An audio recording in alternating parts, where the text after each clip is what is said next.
یا سیدی یا رحمت للعالمین وعلی آلک واصحابک یا سیدی یا خاتم النبیین۔ آنکھوں کو نور دل کو سرور ملتا ہے، آنکھوں کو نور دل کو سرور ملتا ہے، قرآن پڑھنے سے رب غفور ملتا ہے، اور حرف حرف ہے اس کا نجات بشر کا ضامن، حرف حرف ہے اس کا نجات بشر کا ضامن، نظام زیست بندگی کا شعور ملتا ہے، اور اسی کے ذہن میں جلوہ فگن ہو فہم قرآن، اسی کے ذہن میں جلوہ فگن ہو فہم قرآن، جس کی ہر سوچ میں عشق حضور ملتا ہے۔ آنکھوں کو نور دل کو سرور ملتا ہے، قرآن پڑھنے سے رب غفور ملتا ہے۔ اللہ رب العالمین احکم الحاکمین کی حمد و ثنا، اور حضور النور شافی یوم النشور، سرور کائنات، مفخر موجودات، زینت بزم کائنات، تاجدار مدینہ، سرور قلب و سینہ، حضور علیہ السلام کی بارگاہ بےکس پناہ میں درود و سلام کا نذرانہ عرض کرنے کے بعد میرے انتہائی واجب الاحترام قبلہ استاذ محترم جناب قاری غلام رسول صاحب، جناب قاری علی حسن صاحب، اور جملہ معزز و محتشم سامعین کرام، السلام علیکم ورحمۃ اللہ تعالی وبرکاتہ۔ میرے مدد نظر وقت بھی ہے، اور قاری صاحب کی جو مسافت ہے جو اتنا لمبا سفر طے کر کے آئے ہیں، تو وہ پیش نظر ہے انشاءاللہ وزیر 10 سے 12 منٹ کے اندر جو اپنی گفتگو جو ہے اس کو سمیٹوں گا۔ اللہ رب العالمین نے سورہ طٰہٰ اور سورہ یاسین کی تلاوت فرمائی کب کہ ابھی اللہ رب العالمین نے حضرت آدم علیہ السلام کو بھی پیدا نہیں فرمایا تھا۔ ان اللہ قرأ طٰہٰ و یاسین قبل ان یخلق آدم بألف عام، کہ حضرت آدم علیہ السلام کی تخلیق سے 1000 سال پہلے اللہ رب العالمین نے سورہ طٰہٰ اور سورہ یاسین کی تلاوت فرمائی۔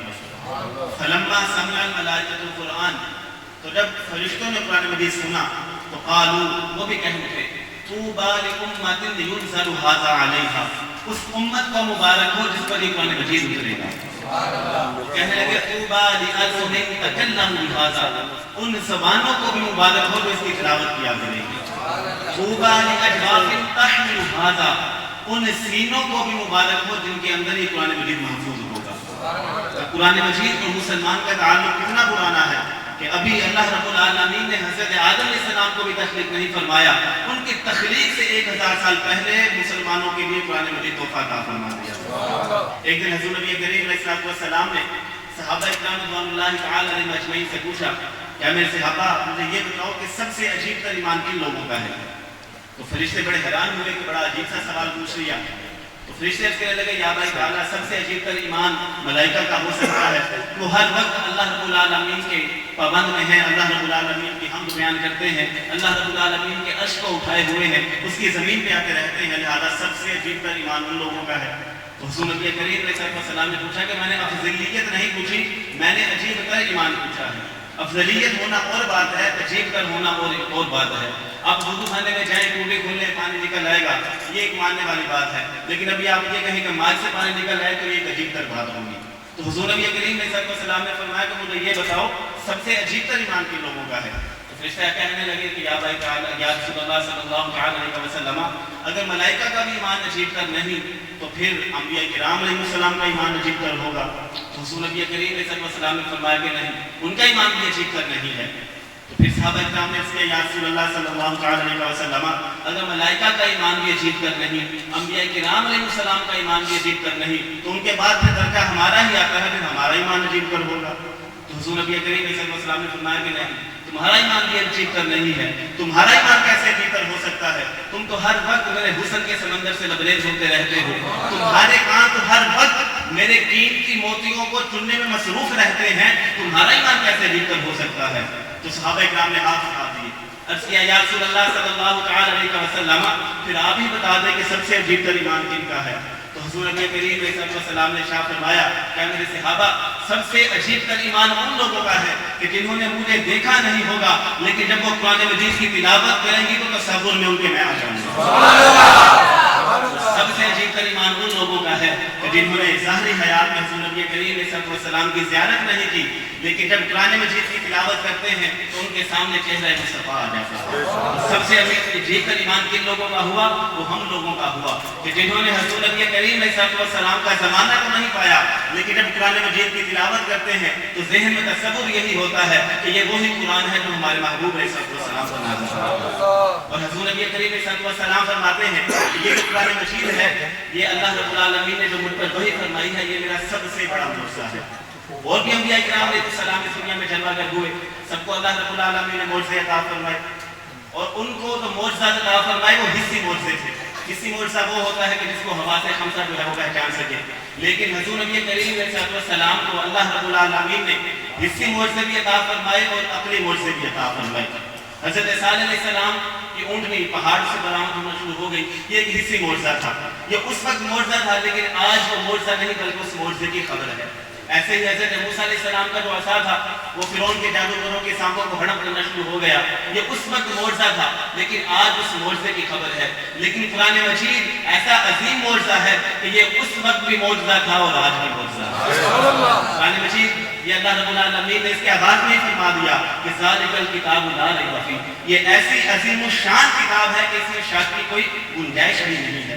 آج کوئی مصنف اپنی کتاب لکھتا ہے تو آخر میں ایک التماس لکھ دیتا ہے کہ اگر میری کتاب کے اندر کوئی غلطی پائیں تو مجھے بتا دیں، برائے مہربانی ہماری دار القلم فرما دیں، لیکن اللہ رب العالمین نے پہلے ہی فرما دیا ذالک الکتاب لا ریب فیہ، کہ یہ ایسی کتاب ہے کہ اس میں شک کی کوئی گنجائش بھی نہیں ہے۔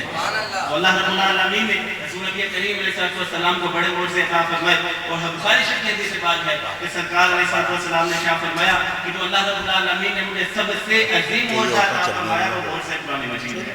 اور پھر جب بندہ اس قرآن مجید کی لذت کو محسوس کرتا ہے، جب وہ قرآن مجید پڑھتا ہے تو پھر اس کو قرآن مجید کے علاوہ اور کوئی کلام اچھا ہی نہیں لگتا۔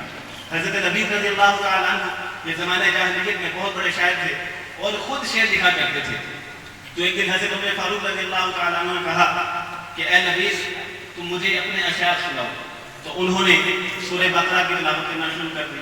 جب اولئک علی ھدی من ربہم واولئک ھم المفلحون تک پہنچے تو حضرت عمر فاروق رضی اللہ تعالیٰ عنہ نے فرمایا کہ اے نبی میں تمہیں تمہارے شعر سنانے کے لیے کہہ رہا ہوں اور تم مجھے قرآن مجید کی تلاوت سنا رہے ہو۔ تو حضرت نبی رضی اللہ تعالیٰ عنہ نے اتنا خوبصورت جواب دیا، فرمانے لگے کہ اے عمر فاروق رضی اللہ تعالیٰ عنہ جب سے میں نے سورہ بقرہ حفظ کر لی ہے اس کے بعد مجھے اور کوئی کلام اچھا ہی نہیں لگا۔ تو جس بندے کو اس کی لذت محسوس ہو جاتی ہے، جس بندے کو قرآن مجید کی افادیت مل جاتی ہے، اس کے آگے دنیاوی کلام بالکل ہیج اور بالکل کم تر ہو جاتے ہیں۔ اور جو قرآن مجید کی توجہ میں رہتے ہیں کہ وہ کسی نہ کسی طریقے سے قرآن مجید کے لیے کوئی نہ کوئی کام کر سکے، ان کی شان بڑی برا ہے۔ حضرت علی رضی اللہ تعالیٰ عنہ کا مقام دیکھیں کہ وہ مدینہ العلم ہے، مدینہ العلم کے باب ہیں۔ رسول نبی کریم علیہ السلام نے ان کو اپنے علم کے شہر کا دروازہ قرار دیا، لیکن اس کے باوجود حضرت علی رضی اللہ تعالیٰ عنہ حضرت جابر رضی اللہ تعالیٰ عنہ کا جب بھی تذکرہ کرتے تو ان کو عالم بالقرآن کہہ کر بلاتے۔ تو ایک مرید نے کہا کہ اے علی آپ تو دروازہ ہیں علم کے شہر کا، لیکن جب بھی آپ حضرت جابر رضی اللہ تعالیٰ عنہ کا ذکر کرتے ہیں تو ان کو عالم بالقرآن کہتے ہیں اور آپ کا مقام تو ان سے کہیں زیادہ ہے۔ تو آپ فرمانے لگے کہ بے شک میں مدینہ العلم کا دروازہ ہوں، لیکن میں نے حضرت جابر رضی اللہ تعالیٰ عنہ سے قرآن مجید کی ایک تفسیر سیکھی ہے۔ تو آیت کون سی تھی؟ ان الذی فرض علیک القرآن لرادک الی معاد، معاد کہتے ہیں لوٹنے کی جگہ کو۔ تو یہاں پر یہ بھی مراد ہو سکتا تھا کہ اللہ رب العالمین نے جو انسانوں کو پیدا فرمایا ہے، پھر اس کے بعد موت آئے گی، پھر اس کے بعد جو حشر کے دن اٹھنا ہے، اس سے مراد معاد بھی ہو سکتا ہے۔ لیکن حضرت علی رضی اللہ تعالیٰ عنہ بیان کرتے ہیں کہ حضرت جابر رضی اللہ تعالیٰ عنہ نے مجھے اس لفظ معاد کی تفسیر یوں بیان فرمائی کہ جب حضور نبی کریم علیہ السلام مکہ شریف سے مدینہ شریف ہجرت کر کے جا رہے تھے تو دل میں یہ بڑا ملال تھا اور بار بار مکہ شریف کی طرف لوٹ کر کہتے تھے کہ اے مکہ میرا دل تو نہیں کرتا کہ تمہیں چھوڑ کر جاؤں، لیکن تیرے رہنے والوں نے مجھے مجبور کر دیا ہے کہ میں یہاں سے نکلوں۔ تو اللہ رب العالمین نے یہ قرآن مجید کی آیت نازل فرما دی، ان الذی فرض علیک القرآن لرادک الی معاد، کہ میرے حبیب آپ پریشان نہ ہو، جس رب نے آپ پر قرآن مجید نازل کیا ہے وہ آپ کو دوبارہ یہی مکہ فاتحانہ انداز میں عطا فرمائے گا۔ اور جو لفظ معاد کی تفسیر تھی حضرت جابر رضی اللہ تعالیٰ عنہ نے بتائی کہ یہاں پر معاذ سے مراد یہ ہے کہ یا رسول اللہ صلی اللہ تعالیٰ علیہ وسلم جب آپ مکہ شریف سے ہجرت کر کے مدینہ شریف چلے جائیں گے تو جب مدینہ شریف پہنچ جائیں گے تو پھر اللہ رب العالمین آپ کو مکہ شریف ہے وہ فاتحانہ انداز میں عطا فرمائے گا. تو جو قرآن مجید کی توجہ میں رہتے ہیں وہ ان کا مقام یہ ہے.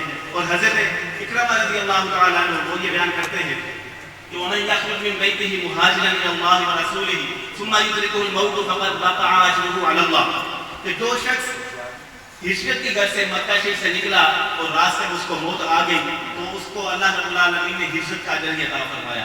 فرماتے ہیں کہ وہ کون شخص تھا جو ہجرت کر کے ہجرت کی غرض سے مکہ شریف سے نکلا تھا اور راستے میں اس کو موت آ گئی تھی. کہتے ہیں کہ مجھے 14 سال لگے تھے اس لفظ من کی تفسیر میں کہ وہ کون شخص تھا جو مکہ شریف سے نکلا تھا اس کو موت آ گئی تھی. فرمانے لگے کہ جب مجھے پتا چلا تو میرا دل باغ باغ ہو گیا کہ وہ حضرت زامرہ بن حبیب رضی اللہ تعالیٰ عنہ تھے کہ وہ بوڑھے ہو چکے تھے. اور حضور نبی کریم علیہ السلام نے یہ اعلان فرما دیا تھا کہ اب جو شخص بھی یہاں پر رہے گا اس کا میرے ساتھ تعلق کوئی نہیں ہے, لہذا ہر شخص مکہ شریف سے ہجرت کر کے مدینہ شریف آ جائے. تو حضرت زامرہ بن حبیب رضی اللہ تعالیٰ عنہ نے اپنے بیٹوں سے کہا کہ اب مجھے سواری پر سوار کر دو اور اس سواری کا رخ مدینہ شریف کی طرف کر دو. تو حضرت زامرہ بن حبیب رضی اللہ تعالیٰ عنہ سوار ہوئے, ابھی راستے میں ہی تھے کہ ان کو موت آ گئی. تو جو لوگ مدینہ شریف پہنچ چکے تھے اور جو ابھی مکہ شریف میں تھے تو یہ کہنے لگے کہ کاش کہ زامرہ بن حبیب رضی اللہ تعالیٰ عنہ مدینہ شریف پہنچ جاتے تو ان کو ہجرت کا ثواب مل جاتا.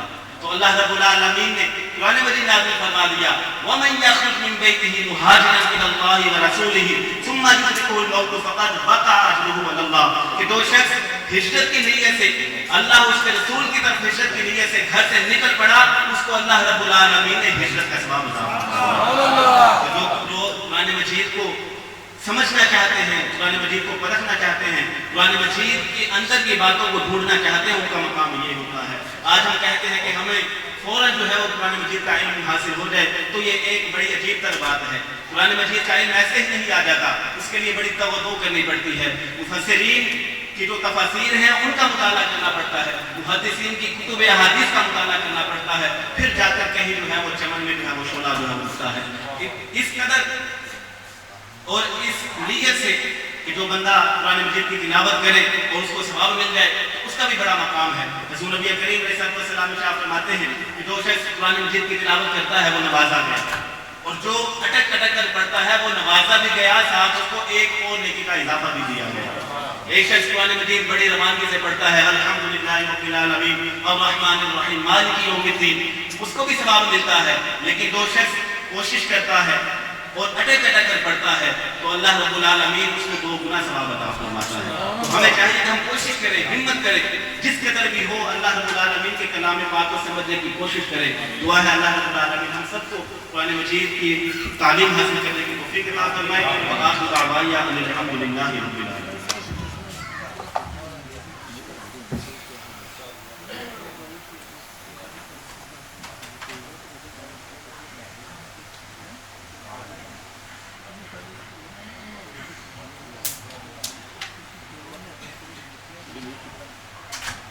مصطفیٰ جانے رحمت پیدا کو سلام شمع بز میں ہدایت پیدا کو سلام شمع بز میں ہدایت پیدا کو سلام. یا رسول اللہ